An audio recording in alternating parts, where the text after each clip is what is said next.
Hi there, Aries, and welcome back to Star Lotus Tarot. This is your tarot forecast for March the 23rd through to the 31st.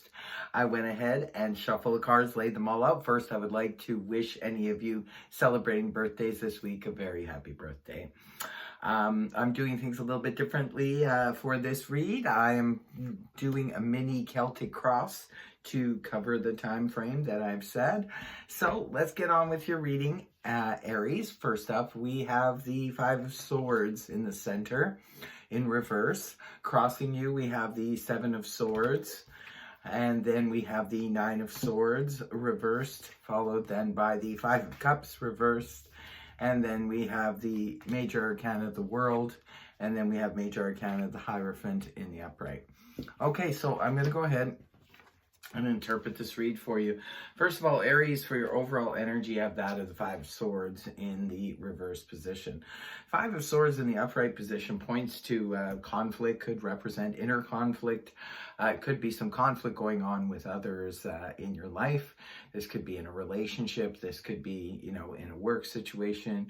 Whatever is going on, there could just be, conflicts of interest. There could be conflicts of viewpoints, that kind of thing. And for others of you, it could represent conflict of internal conflict. When the card is inverted, however, this is a release from that feeling. Perhaps some of you over this time frame will be releasing the conflict either with others, whether it be like where you were verbally battling with others and so forth. You could see a release of that this week. For others of you, this could represent an inner battle, something that was going on within you, an internal battle, is now ceased or is subsiding. And the card that is crossing you, energy that will be floating sort of in and out throughout the period, we do have the Seven of Swords here.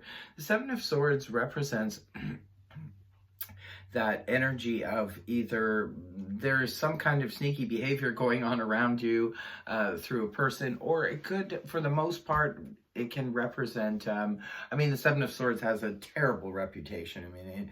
It's known as someone who's, stealing from you, that kind of thing, a very sneaky person. But for the most part, the Seven of Swords can just represent a level of avoidance.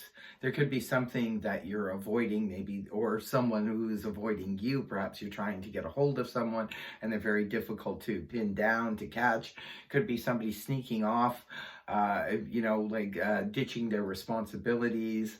Now, again, could be someone you're dealing with, or this could be you yourself, just trying to avoid something, or avoid people, or avoid conflict even, because you're coming out of the conflict. Maybe you're just trying to avoid it going forward.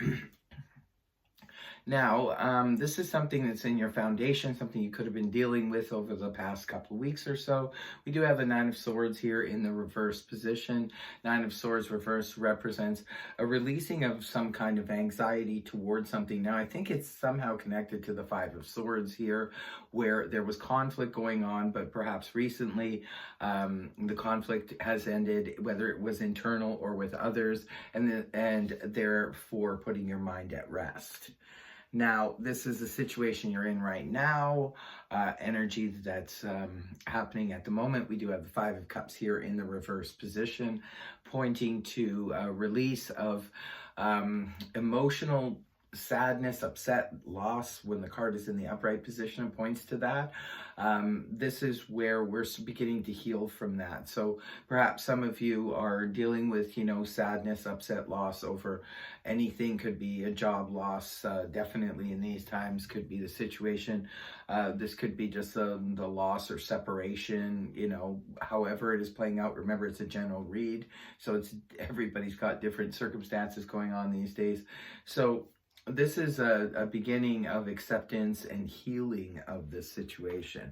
Now, that energy gives way in the early part of next week to the lovely energies of the world in the upright position. This points to a completion of a cycle in your life. Something is coming to the end of its road. Could be for some of you. You could be looking at, just retiring with the situations the way they are right now. Maybe it's just you don't want to do out the last of your months or even a year or so. Maybe you're thinking of taking an early retirement. For others of you, you're just completing a cycle. I call it the graduation card. Perhaps you're completing a cycle of studies, even for some of you, if you're taking online courses, things like that. You could be completing a cycle that's going to now set you up for the future, for your new career, that kind of thing. Others of you perhaps are closing out an old chapter, an old career, and starting something new.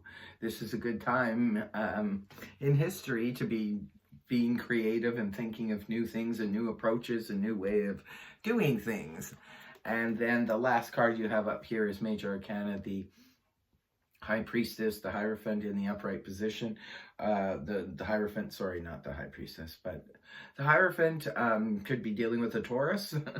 You could also just be thinking about making a commitment to something, or even someone. If you have a special person in your life, perhaps you're now considering getting together and making a commitment to one another in terms of marriage or something like that, or even engagement or moving in together. Others of you could be making a commitment to a new spiritual group. Could be thinking about, branching out on your spirituality.